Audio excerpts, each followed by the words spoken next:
What's going on, guys? Angelo here. Welcome to Around the Track. This is where we talk about all the hot and new things going on within the coast community. Today I have some information regarding both Busch Gardens and King's Dominion and their reopening. So let's go ahead and get right into it. Now I'm going to start off with Busch Gardens first because I know all you all want to know about Pantheon as well as when they're going to open more, and we'll go to King's Dominion right after that. So as far as Busch Gardens, right now we're kind of in some twisted situation. We don't know if they're going to open or not with the 1,000 capacity rule, or if they're just going to go ahead and kank it for the season. The reason why I say this is because yesterday BGW fans just released a photo stating that Busch Gardens Williamsburg website as reservations says coming soon. This leads us to believe that they might actually be opening for the 2020 season. But we also need to take this into some consideration as we are in the month of July and it is about to be August very soon. Yes, they still have a few months of operation left technically, but daily operation would end in August. As far as Pantheon, there's no work that's really been going on. It has been dormant really ever since March. They did stop construction because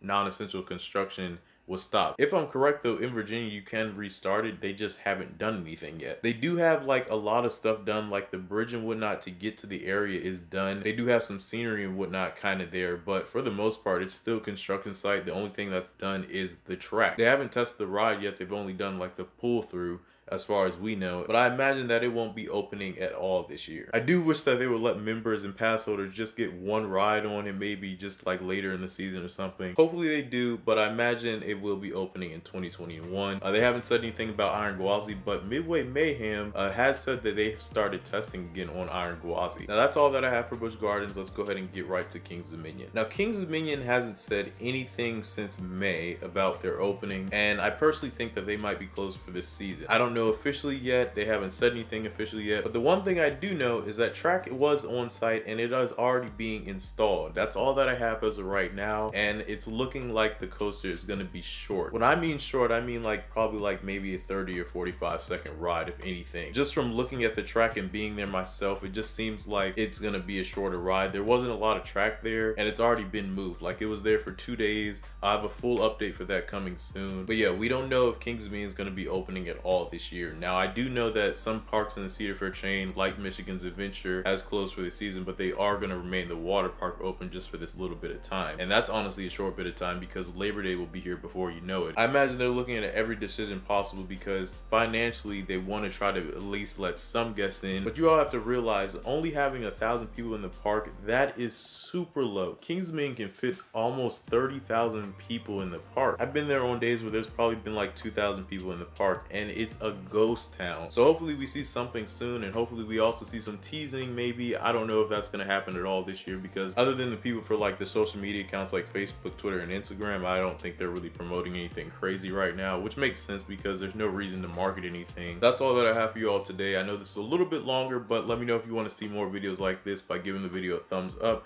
It also helps the YouTube algorithm. And if you want to join the O Squad, click that subscribe button, enable push notifications to stay up to date with everything that's happening on the channel. Till next time, you guys. Peace out.